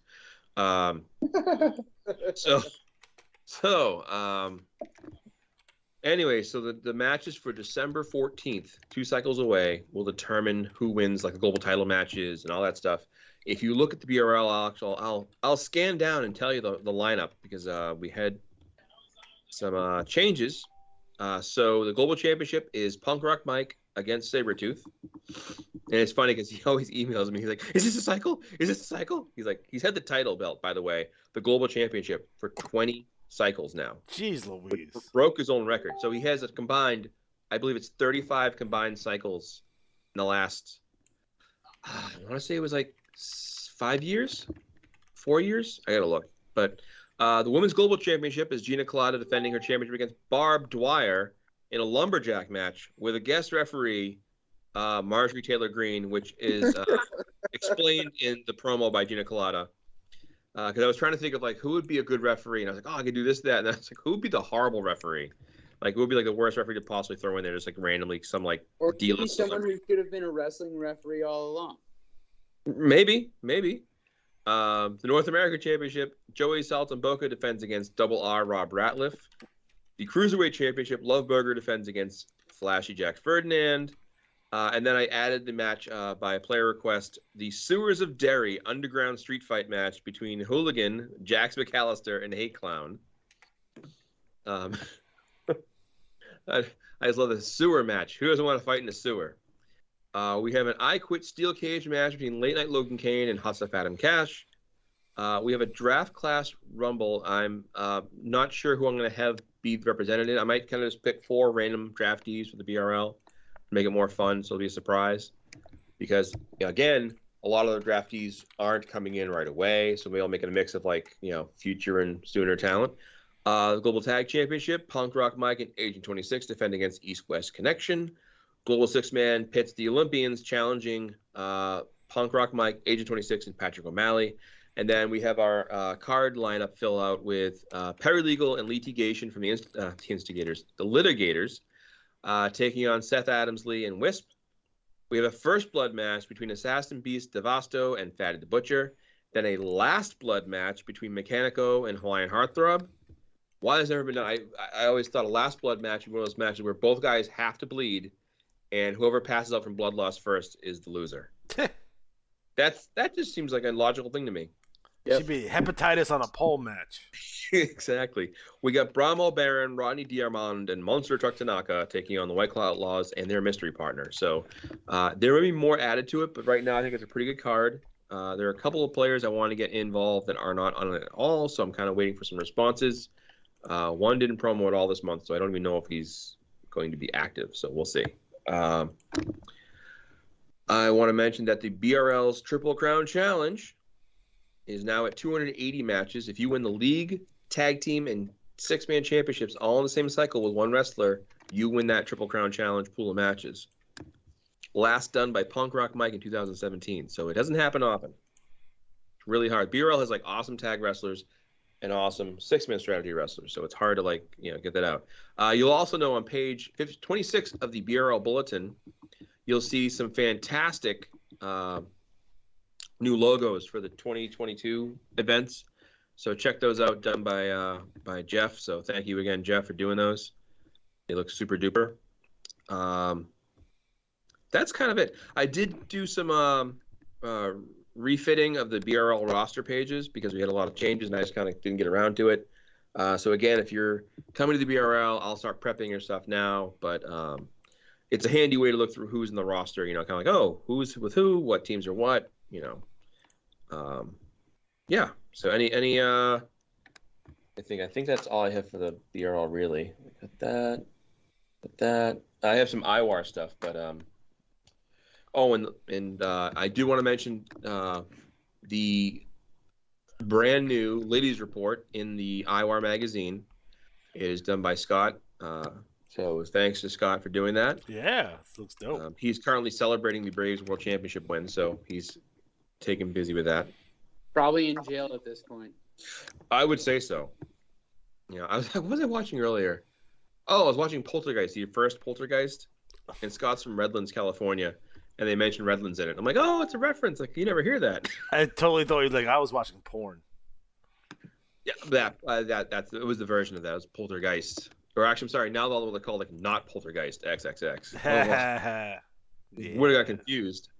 That's not China. Oh, it is China. You ever watch that one?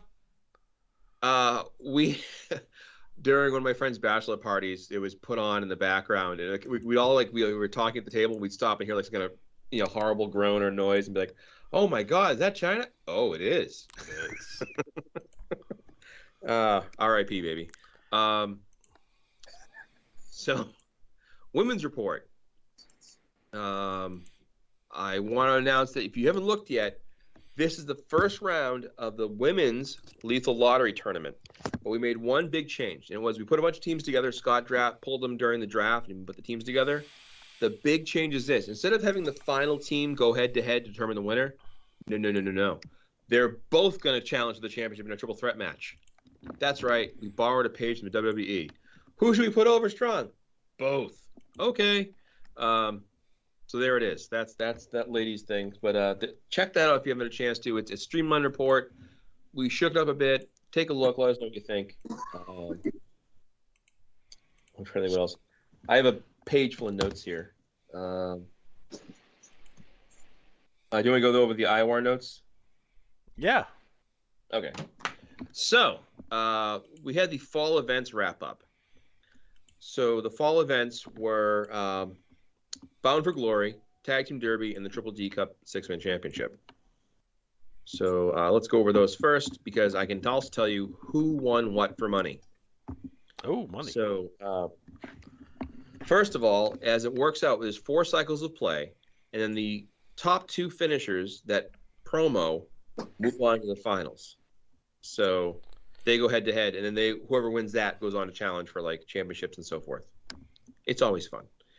So, as soon as I can get this to work right, my God.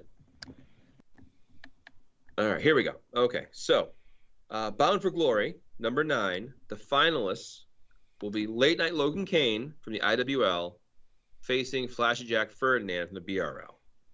Whoever wins that will move into challenge to the Revolution Championship down the road. The Tag Team Derby, the final 2 teams are the Destruction Crew from the IWL against the Disembowelers from the IWL. Oh. So Larry's at 2 spots in 2 different finals. That's it. Look at you. Doesn't deserve it. I definitely do not deserve it. And the final for the Triple D Cup tournament is the Olympians versus the trio of Saskatchewan Sasquatch, Chief Bull Gray Fox, and Matthew Porter. Wait, I have no one in the 6-man? No, sorry. Oh, shit.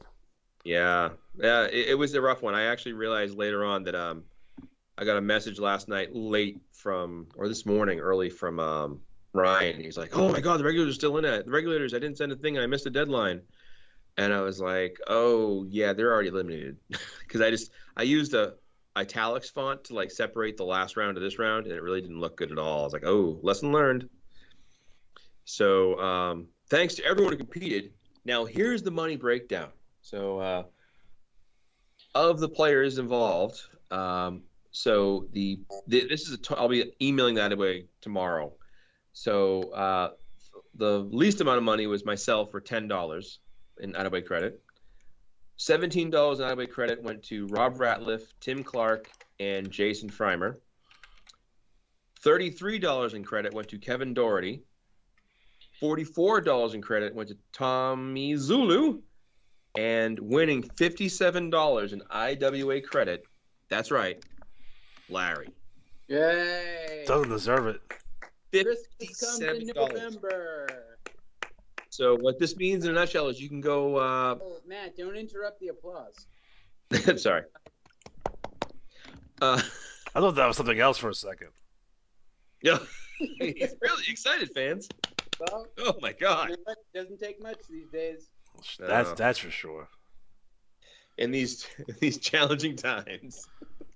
Bill, $57 out of a credit, so you don't have to pay for a Battle Royal entry for about a year. Fantastic. So save that money. In other news,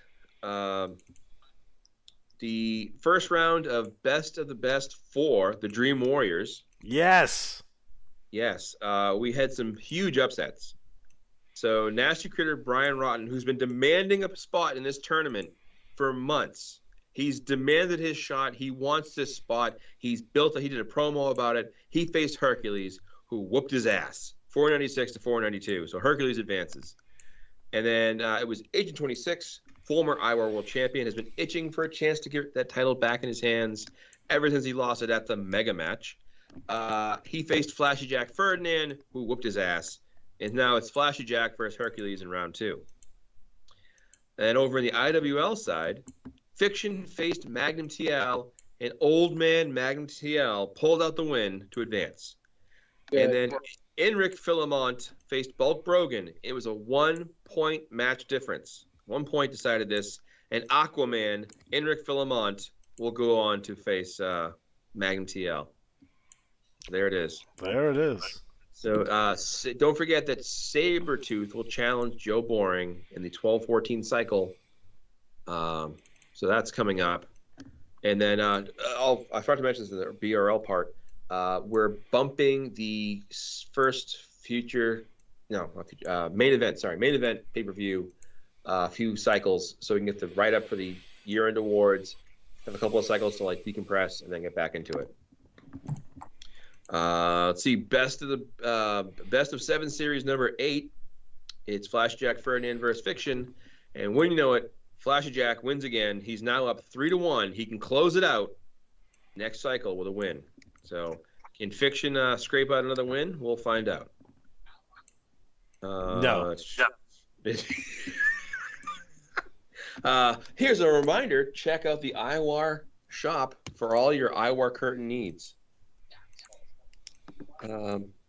Okay, so I want to talk quickly, if you will, about all right. So I'll preface this. If you've read the IWL promos, you've seen this. If you read the BBL promo, you saw this. So here's the story. Way back when the BBL was about to close, Derek Tuttle came in and stepped in, rebuilt it. Saved the day. Saved the day. And did a great job building it, establishing the brand.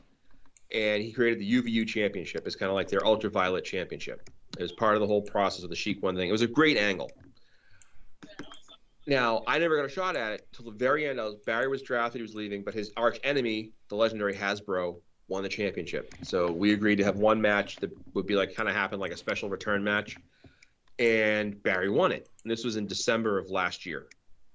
So when Derek stepped out of the game and Rob took over the BBL, he was like, okay, well, do you want to just give it up, or do you want to, so let's make it fun. Someone beat him for it. It'll be a big thing to do. So I spent like the whole year building up this title, did a lot of artwork with it as far as, the design work and everything else, images, put it on the cover, really try to sell this as a big deal. My thinking was kind of like Joe Boring. Joe Boring's had this belt forever. When somebody finally beats Joe Boring, it'll be enormous. It'll be a huge thing. So after many different championship matches, being outnumbered, still winning, this past cycle, there was a pay-per-view, and Barry had a defense, and he won. But they had a Money in the Bank event on that show. and Dire Wolf won it and went on to challenge Barry for the title and beat him for it. And I had planned to do this whole promo around how, like, Dire Wolf's going to be a big star. This is a huge thing for him. I'm bitter I lost, but you know what? It shows me this guy's got a lot to offer, blah, blah, blah, right? So I hadn't really read the pay-per-view that closely. I was waiting to do – I kind of wait to read it until I'm doing my promo. So I start reading the promo, and essentially what happens is in the write-up, Dire Wolf wins it, and then the commissioner, Hammerlock Hank, comes out and is like, well, you know what? Don't worry about it. Forget that title. We're going to suspend it and vacate it and give you this new BBL Battle Royal Championship. And I'm reading it going, are you kidding me? Like, it would be like Joe Boring losing to Sabretooth and then walking up to Sabretooth and, like, being like, you know what? We're vacating the Global Championship. We're going to create a new championship called the, Nasty Knickers Championship. Like what? Like, just stupid. I was so mad, and I got my knickers in a bunch over it. So I was really pissed, and I was like, all right, I'm gonna do a promo as if, like, this happened in real life, which it did. I think the biggest thing I'm annoyed by is I spent so much time working on this, like extra work I put in to do this. And it really could have been, you could have just said, like, back in January, we're just going to dump the championship. Don't worry about it. And it would have been like, okay. We could have unified it in the IWL, which was my idea. Right. And the thing is funny is, like, there were months where I did my strat a certain way, trying to retain the belt. And then, like, whatever. But just, for me, it's the time I put in to do it. And I made a joke in the line about, this is the WWE creative team in place. This is the kind of thing they do all the time. They spend 6 months building up a storyline, and then, nope, we're changing it. Now your name's Shorty G.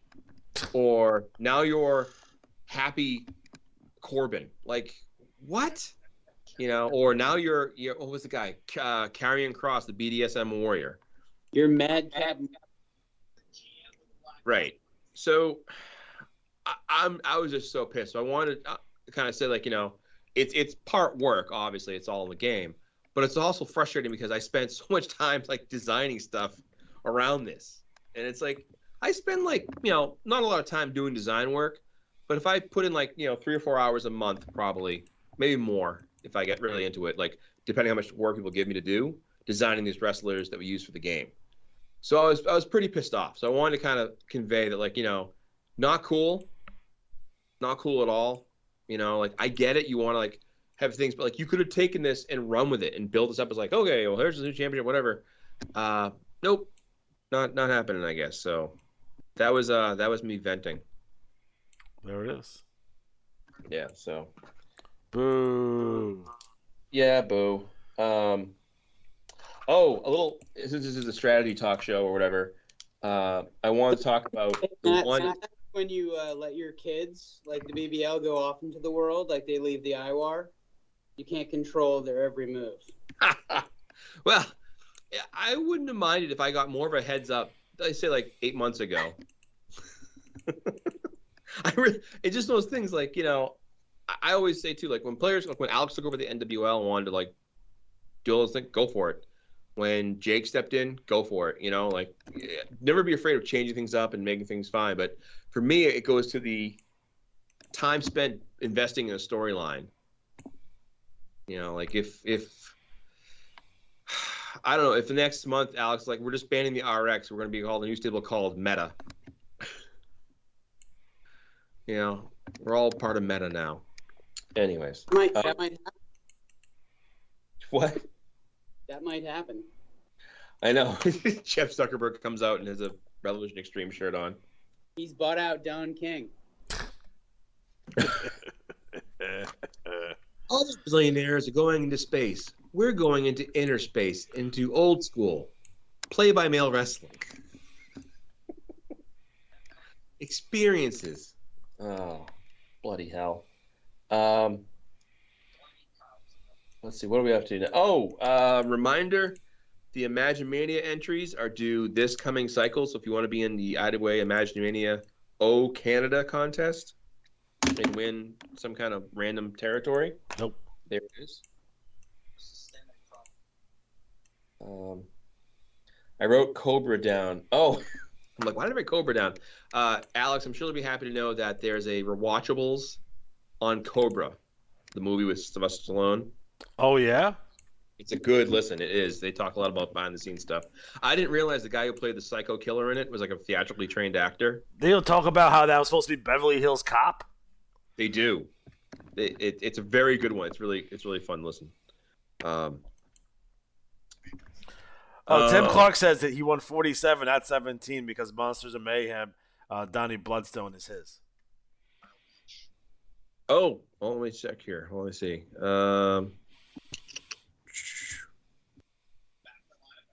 Where is it? Where is it? Oh, that's right. I'm sorry. I missed that. He is right. 47. So Who's watching TV on my Tubecast? it's Larry. You trying to get me demonetized for copyright infringement? What's going I'm on? I'm watching 70s tennis. Oh, okay. That's fine. The hot 70s tennis market. You're watching Billie Jean King and John McEnroe? Over and over again. That's fair. Yes. All right. So, all right. I can live with that. So, what was it? Oh, I was going to talk about I was going to talk about the hold drops this cycle. It's a kind of quick review. One thing to watch for is, when you're sitting there trying to decide between, like, let's say 90s at 43, like it just was. You're going to take 90, right? You are. 90's not going down. So you take 90. So now if you're 44s, one is strong and one is weak. You should have done what I should have done, which is played the weaker one, because when you have an obvious 90, strong pick at 43 or 44, you go with the other one that's weak and just hope for the best. So I felt bad because I actually got the drop right, but my back end I butchered. I'd say this is one cycle where I looked at the 40. Wait, sorry. Are you talking about the 41s, Matt? No, the 44s. Oh, the 44s. 67, 62. 62, 67. I actually could not figure it out, and so I just divvied them up between my wrestlers, and it was sort of a roll of the dice. Yeah. This was a weird one. There was no pattern to it because I looked at Iron and Steel and there was nothing, and I just went with my gut, and half my guys hit it and half of them didn't. Your gut was wrong. Dead wrong. My gut's half right. Yeah. Well, gross. Yep. That's a gross gut. Oh, Ice Train's coming through. Is it? Yeah. I don't hear it. I can't hear anything. Oh, it must be my headset. Then you can't hear it anymore. Oh. You want some IWA trivia? Sure. Close out the show with anything else to talk about besides that, or unless you want to answer some questions. Questions, sure. The Johnny B questions. Oh, okay. Yeah. All right.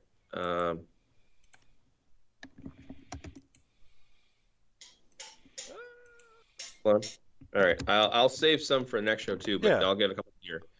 And again, if you have a question for the IWA you want us to ask, we'll send them along for our next segment. Where did it go? Where did it go? I actually do have a question. And yeah. Maybe you guys already know the answer to this. Why in gold do they always start with the NWL? They don't always. They did one time at DKW. I would guess that it's probably because they have the most players overall in NWL. Should be IWL. Well, I was actually thinking it should go by the number of cards. It could be, maybe. Where did it go? You ever search on the internet for pictures of Tracy Lords and they're just not slutty enough? Boy, anything that ends in Y. I'm running into that issue right now. Is she still alive? Yes. She's a legitimate actress. Oh, she is. Yes. Oh, okay. All right, hold on. I'm having problems. You're really stretching the definition of legitimate there. Well. Yeah. I know what people want from me. I'm trying to do a Grand Theft Auto inspired Revolution Extreme picture right now. Doing it in real time. Oh, okay. You kids and your video games. Well, maybe I could finish it and then show everyone. That'd be pretty neat. I don't know. Probably not. I meant to ask, is this a Tubecast or a telethon? It's a little of both. We've raised $0. No one's cashed in with the money. What is it called? The cash button? The super chat. Super chat. Oh my God, my computer hates me. It does. Because it's on a potato. It's a potato. Well, all right. So I will say this: questions they didn't answer. One in particular stood out to me. I asked why 25 and 90s are always good across the IWA. Yeah, they are. I figure for sure we get it was Johnny's favorite thing to do was drop kick people, or didn't know if it was a story. Maybe there's no story behind it at all. Who knows? I asked if there was any rejected names or wrestling finishing moves, which I guess they wouldn't say that anyways. And then I asked what the most a player spent in one league and one cycle ever was. And they didn't answer that one, so we'll never know, which is fine. That's just, again, they answered a lot of questions, so it was really cool. You got to keep some mystery. Right. So now I gotta pipe up my Johnny B voice. Me. Affluent Ohioan. Ohio? I gotta study an Ohio accent. I'm just doing. All right. Where's Tom when we need him? Hot tea and lemon. Or Canada Dry. Either works. Yeah, Canada Dry. All right. All right. So this is from Johnny B. Jr. Note: this concludes all the questions I'll be answering from the first group. A few random facts and clarifications relating to your previous trivia episode. We were hoping the identity of the first Rookie Brawl winner would have been a surprise, not the existence of the title itself, but it is becoming increasingly apparent that social media is the reason we can't have nice things. True dat. When Matt and Scott were detailing the Pink Panther-esque nature of their living arrangements, they neglected to mention the Revolution Extreme connections. The name of Inspector Clouseau's sparring partner was Kato. I didn't know that. The original Johnny B was a huge a fan of Major Leaguer Joe Carbonneau, whom Leon mentioned in the chat box. Also, Joe was born in Belvidere, Illinois, so he may have used Vaseline in his hair at some point during Little League. Burning our Illinois-based audience. All right. I saved dessert for last, as one should, like Alex. My favorite childhood sweet was the original vanilla-flavored Charleston Chew. I was the only one of the Johnny B's 10 children. Swidebar, 10 children. Holy moly. My man. Who enjoyed them. It was quite the disappointment when I discovered the local distributor had inexplicably switched to the bite-sized variety for the more satisfying diabetes-sized bars. Some of my siblings did share my fondness for other favorites I had in common with Alex, Tootsie Fruit Chews. Nostalgia got the better of me, and a mere 18 months ago I purchased a rather generous quantity from Amazon. They come in 5-pound bags. Cue the segue to the IWAR Amazon affiliation link. It's true. If you go to Amazon and buy stuff through our link, we'll earn some money that way. Yes, 50 cents. Here's a good question. All right, so we'll end on this one. Alex last time was wondering when Johnny B. Jr. figured out and was introduced to the IWA for the first time, and what he thought about it when he heard about it or was pitched about it, or when his dad started working on it. Like, what is this? Like, what's going on? And I'd like to know about getting started in the business, involved in the business side of it. So this is his response. So the question was, when did Johnny B. Jr. find out about this IWA business? Johnny B. As my father's entire IT department, I was involved for the IWA from the absolute beginning. After having the idea explained to me, I was of the opinion that it was absurd and foolish, and that it would quickly fail, if it even launched at all. I was far from alone in that assessment. Our previous collaborations had leaned more towards the practical side. One such project had resulted in a computer program which conjugated Latin verbs. Kids love Latin verbs. Needless to say, I shared it with all my friends who were taking his class and benefited from it myself, as I was also one of his students at the time. Another venture was a system which simultaneously translated English sentences into 5 other languages. In the 80s, so sorry, that's pretty impressive. But as we now know, the world was in fact ready for imaginary wrestling in 1985. In defense of myself and my fellow doubters, the computive side of the game was rudimentary in its inception. To put it mildly, there were no federations, no titles to be won, save for a small number of in-league belts, no battle royals, no contests, no jobbers, no custom finishing maneuvers, and the list goes on. Also, the hold values on the back pages were those that had been used the previous cycle.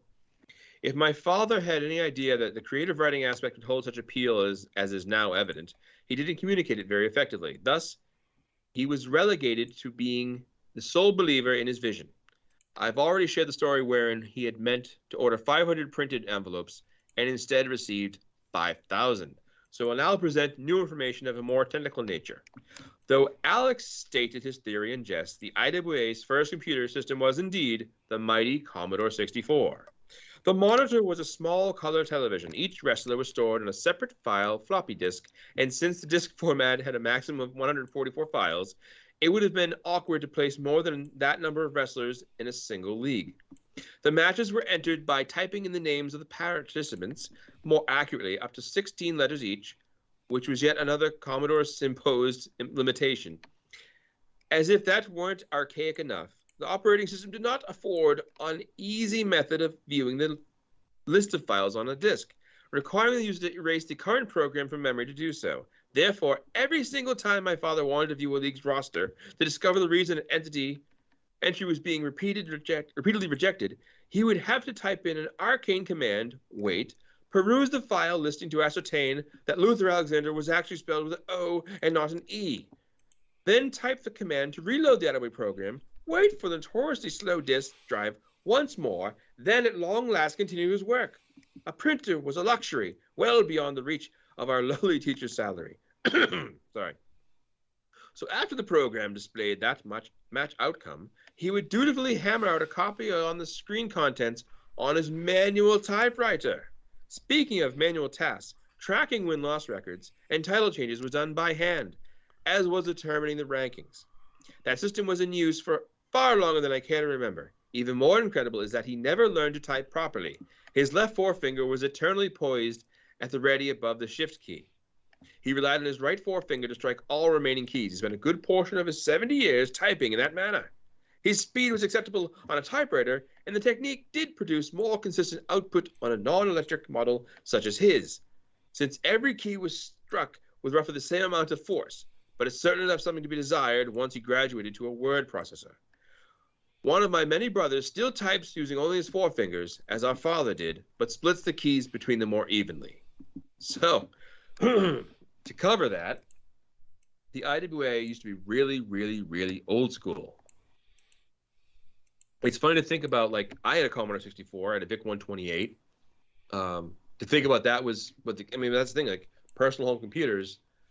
I always thought my friends who had Macs, They're losers. like really. I have a disdain for all Apple products. You get along with my friend Alan very well. I hate it. Even today? Even to this day. No. I do not own any Apple products. Like, my wife has an iPhone. My daughter has an iPad. I have a Pixel phone. Pixel, how is the Pixel phone? I like their camera. And it's a Google phone, so, like, it takes all my contacts and my Google Drives, and it puts it all on my phone. So it's very convenient. And it's cheap as fuck. I'm a devout member of the cult. I'm all out. So gross. That's the best. There's no Windows. No viruses, nothing. That's not true. It has hepatitis C. Like sleeping on a beach every night, free of predators.